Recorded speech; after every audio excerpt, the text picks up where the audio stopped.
Bonjour à tous, je vous invite à vous abonner à cette chaîne, à aimer, à partager, à commenter ces vidéos, c'est très important. C'est une manière de nous soutenir. Merci à vous tous. Changement de sujet avec notre invité, notre chroniqueur François Bousquet. Bonjour François Bousquet.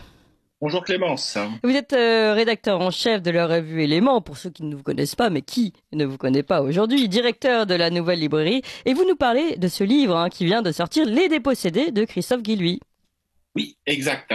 On attend toujours les livres de Christophe Guilluy comme on guette ceux de Jean-Claude Michéa. Les deux hommes se ressemblent, ils n'ont pas abdiqué leurs origines et n'ont jamais cru bon de se déguiser en transfuges de classe. Ces nouveaux riches qui traînent comme un boulet la xénophobie ou l'homophobie présumée de leur arrière-grand-oncle Ernest. Son nouveau livre, en librairie aujourd'hui, s'intitule Les Dépossédés, aux éditions Flammarion. Un clin d'œil aux possédés de Dostoïevski et à la définition de Renaud Camus, dont il ne fait pourtant pas grand cas. Dommage. Mais Guilluy a de la suite dans les idées. C'est l'homme d'une idée fixe. Et cette idée fixe est une des clés de compréhension des votes Trump, Johnson, Le Pen. Lui-même est un enfant de la gauche avant qu'elle ne devienne l'auxiliaire de la mondialisation. Un poulpeau de Belleville avant que Belleville ne se transforme en parc à thème kitsch et plébéien où les cols blancs surjouent un rôle de col bleu sorti d'une friperie solidaire d'Emmaüs. Où cette vache, tarie ou tarée, peu importe, de Virginie Despentes, prend des airs de Mistinguette de la Défense et de Louise Michel des frères Kouachi, où ce pan boursouflé de Benjamin Biolay se dandine comme un Maurice Chevalier sans coffre des buts de Chaumont. Le contraire de Guilluy. Rat des villes, il est l'ambassadeur des rats des champs, avec un petit côté Gavroche qu'il cultive. Un Gavroche qui aurait survécu au feu de la garde nationale sans rien perdre de ses illusions, mais pas de ses cheveux, car il est chauve autant qu'on peut l'être.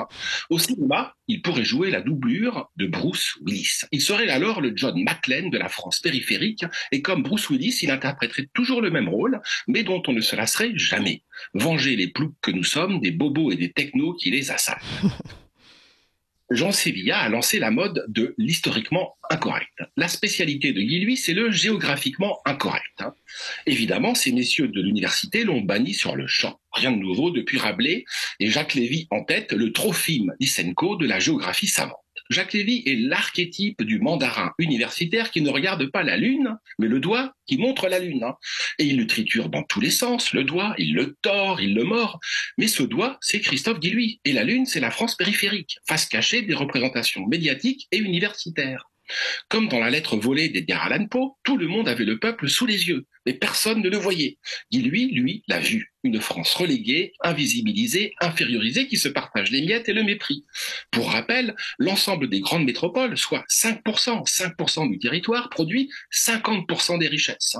Les 95% restants, c'est la France qui fume des clopes et roule au diesel. Les déplorables aux États-Unis, les dépossédés ici. La carte de France ne sera bientôt plus qu'une carte du prix de l'immobilier avec le mètre carré pour seul mètre étalon.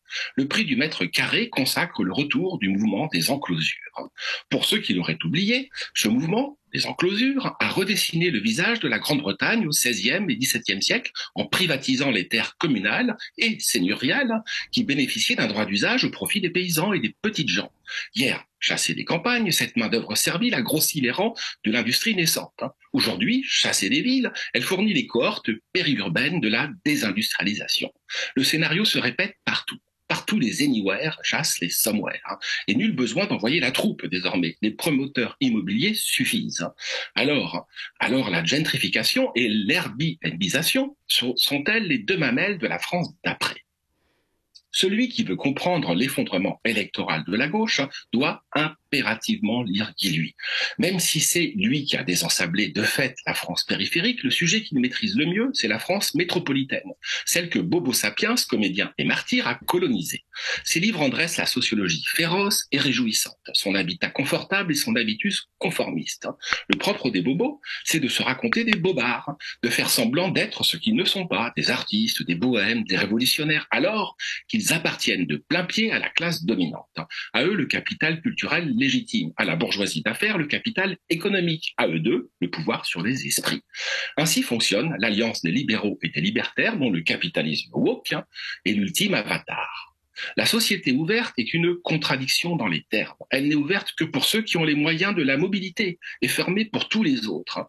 Voyez un peu comme les grandes métropoles ont dressé des murs. Je dis bien des murs et pas des ponts, en rétablissant l'octroi. L'octroi, c'est un impôt féodal qu'on payait aux portes des villes. le 1er janvier 2023, c'est-à-dire demain. Les véhicules diesel immatriculés avant le 1er janvier 2011, il y a 10 ans, ce qui est mon cas, ne pourront plus pénétrer dans les grandes villes, ce qui condamne des millions de Français et leurs véhicules. Bref, les seuls pauvres qui pourront franchir à l'avenir ces barrages filtrants seront Fatouma la nounou, Kader le chauffeur Uber, Mamadou le livreur, sans compter ces passagers clandestins que sont le migrant et le délinquant. Alors les électeurs de Macron et de Mélenchon auront leurs nègres de maison, ainsi que les appelait Malcolm X, des enclaves et des esclaves. Tout est fait pour occulter la réalité centrale de notre temps. C'est la guerre des territoires et l'enclavement de la majorité fractionnée dans une archipélisation mortifère qui interdit la constitution d'un bloc majoritaire. Il s'agit à chaque fois d'ensevelir le peuple sous des représentations tronquées. Cette guerre de représentation est à sens unique. Elle est menée par les minorités trans, woke, racisées, grâce au financement des ONG et des multinationales qui travaillent la main dans la main.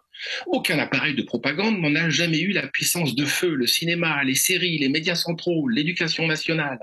Et tous racontent la même fiction, le fameux narratif des communicants, avec un panurgisme sans précédent. L'objectif, bâillonner le sujet politique majoritaire. Et de fait, toutes les contestations d'envergure qui ont vu le jour depuis 30 ans viennent de la périphérie, du référendum de Maastricht, rappelez-vous, aux Gilets jaunes. Aucun mouvement social d'ampleur n'est sorti d'un mélanchonisme de carnaval ou de l'intersectionnalité. La manifestation de dimanche contre la vie chère et l'inaction climatique, organisée par la NUPES, en fournit l'illustration clownesque. Quoi de commun entre les fins de mois difficiles et les fins du monde climatique? Rien. Il ne peut pas y avoir de convergence des luttes là où il y a divergence des buts. Depuis 30 ans, les fins du monde font payer aux fins de mois leur bonne conscience pseudo-écologique, en surtaxant le diesel et en détaxant le kérosène, en écotaxant la voiture à essence tout en signant des accords de partenariat au bilan carbone désastreux avec la Nouvelle-Zélande ou le Canada, en subventionnant les inabordables voitures électriques, joujoux surpolluants du bobo et du retraité macronien, moyennant des primes à l'achat exorbitantes, en implantant partout des éoliennes pour faire marcher le vélo électrique des citadins, en roulant à 80 km/h pour que le cadre télétravaillant à la mer puisse surfer en 5G. Bref, c'est la double peine pour le plouc et le coup double pour le bobo dans le vent. À l'un la dégringolade, à l'autre la martingale d'un jeu d'argent truqué. Mais, ce que nous dit Guy, lui, ce narratif dominant est en panne. 13 millions de gens ont voté Marine au second tour. 13 millions se sont abstenus. 2 millions ont voté blanc. Ainsi, le bloc populaire, cher à Jérôme Sainte-Marie, se consolide-t-il élection après élection. Alors certes, on pourra reprocher à Guy, lui, de mythifier ce peuple en transformant les gens ordinaires en créatures littéralement extraordinaires à force de leur conférer une sorte de vertu immanente et de décence immaculée, loin, très loin de ce qu'ils sont dans la vraie vie, mais qu'importe. Il a magistralement démystifié les 3 fables sur lesquelles repose la mondialisation. 1, il n'y a pas d'alternative. 2, la société n'existe pas. 3, la majorité est archipélisée. Or, oui, il y a une alternative. Oui, la société n'est pas morte. Et oui, la majorité silencieuse est en train de se coaguler.